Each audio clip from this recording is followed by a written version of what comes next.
Call to order the Board of Zoning Appeals May 4th meeting. I'm going to go through this really quickly. We have no one on the sign-in sheet. Please silence phones. If you need to use it, please go out in the hall. There's only one, so time limit for speaking is 3 minutes.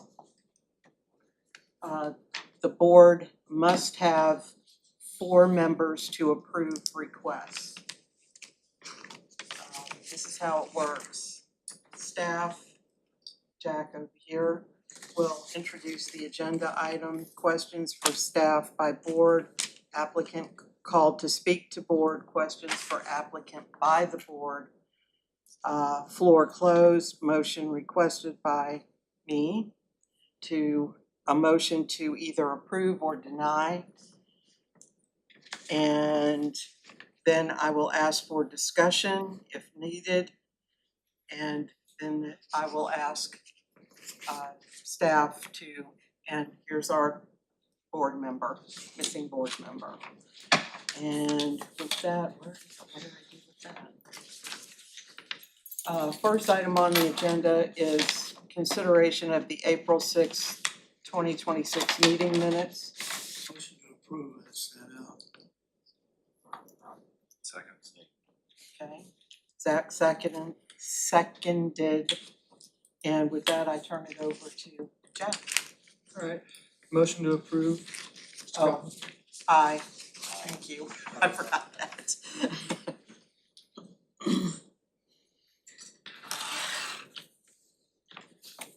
Alrighty. The next item on the agenda is a request for variances from Article 6, Section 6.4b, and Article 6, Section 6.12c3. The applicant, Lisa Thomas of Diggs Imports, is seeking variances from Article 6, Section 6.4b relating to the minimum front, side, and rear setback requirements, and a variance from Article 6, Section 6.12c3 relating to the buffer requirement for the property addressed as 1879 through 1889 Hampton Avenue. In the M2 Heavy Industrial Zoning District, Council District 10. Section 6.4b specifies setbacks for M2 zoned properties. For front yards, the required setback is 50 feet, for side yards 100 feet, and for rear yards 50 feet. Section 3.2 defines a front yard as a yard which is intended as a public front, extending the full width of the front of a lot between the front right-of-way line or property line and the front building line. Section 3.2 defines a rear yard as, quote, a yard which is not intended as a public front, extending the full width of the lot in the areas between the rear lot line and the rear building line, or areas that abut back alleys. Section 3.2 defines a side yard as a side yard extending the full length of the lot in the area between the side lot line and a side building line. The site is approximately 100 by 140 to 175 feet, with a total square footage of approximately 15,865 square feet. The applicant is seeking to construct a 6,000 square foot building on site. Accordingly, the applicant is seeking variances to reduce the front setback to 7 feet and the side and rear setbacks to 5 feet, except when located next to a residential use, where a reduction of the side setback to 15 feet is requested. Section 6.12c3 specifies that this type C buffer area is a high density screen intended to exclude visual contact between uses and to create spatial separation. The buffer areas shall be a minimum width of 20 feet per 100 lineal feet. The screen shall consist of a combination of not less than 20 ornamental shrubs, 10 understory trees, and 2 canopy trees.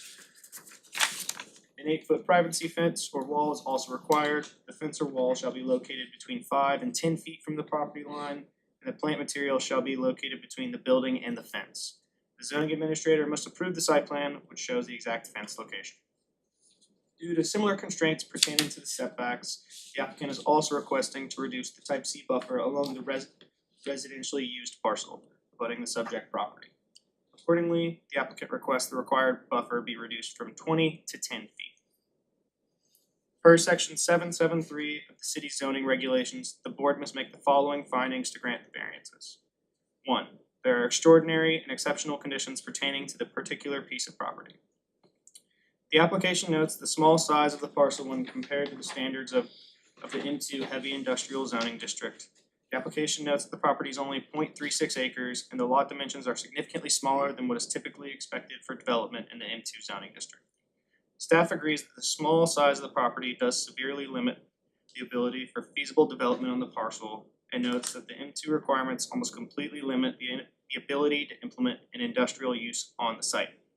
Staff agrees that the size of the parcel should be deemed an extraordinary and exceptional condition pertaining to this particular piece of property. Number 2, these conditions do not generally apply to other property in the vicinity.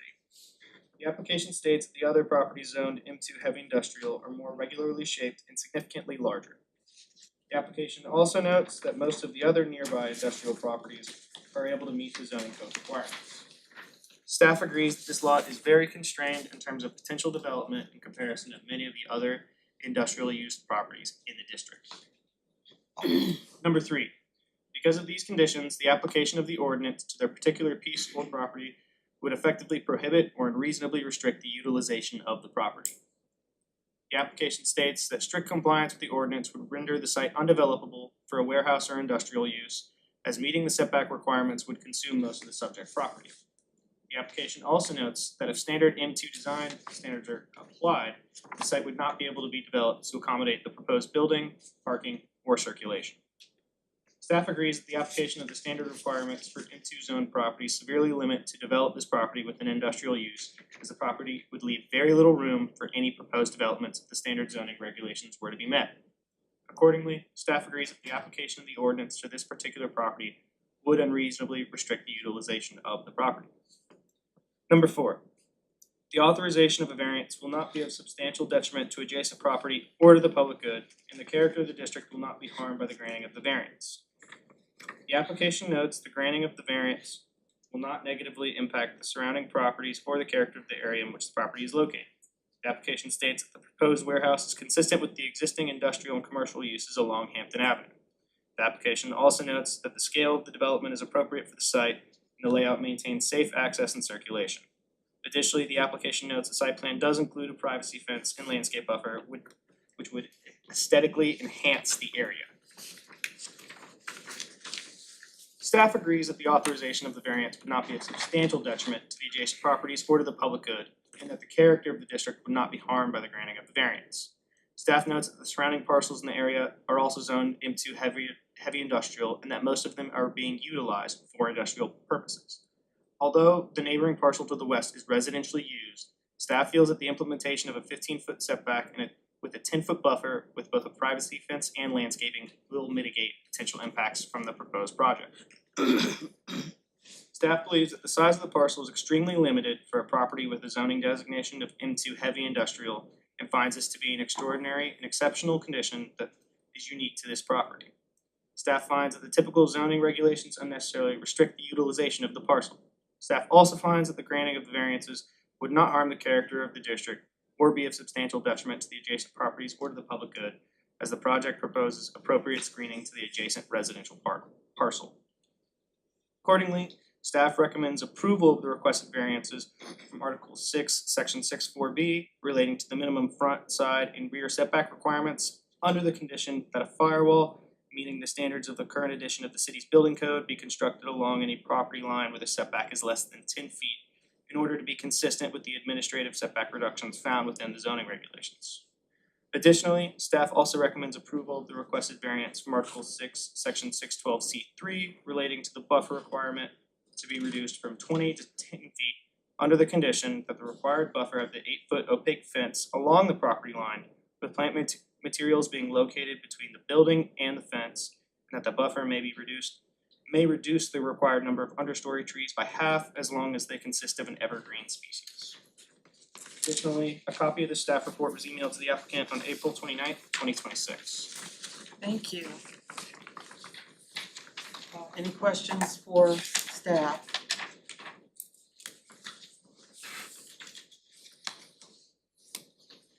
Would the applicant like to say anything? Sure. Can I just stand here?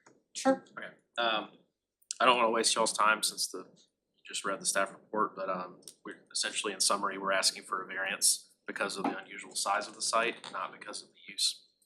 the owner has actually assembled 5 parcels together to be able to create a site to put this building on, but it's obviously still not big enough to meet into industrial standards. This will be a furniture warehouse, not a high traffic use or a retail store. And looking around the area, a warehouse of this size is a great addition that fits with the other uses nearby. Thank you. Any questions for the? All right. I guess I have a question for staff then. Are there any exhibits showing where the residential property is and what the setbacks are on this property, like showing how restricted the parcel is and then what the ask is? Is that aerial, Jack? That would be the So you can property. see, yeah, the property to the west there is residential. Yes. And it, But zoned M2. yes, It's zoned into. it's yes. Okay. Yeah, you can see there, that's the one directly next to it. And that home is taking up most of the width of that lot. Thank you for asking. I kept looking for this. Yeah. Yes. Ron? What type of fencing is it gonna be? It explains 10 foot, but what type of fencing? It says opaque. Cyclone, Sorry, the ordinance requires a 8-foot opaque fence, so it'll be, usually it's that wooden privacy fence, but they could use masonry block or chain link fence with opaque slats in it. As long as it's opaque and 8 feet, it would meet the requirement.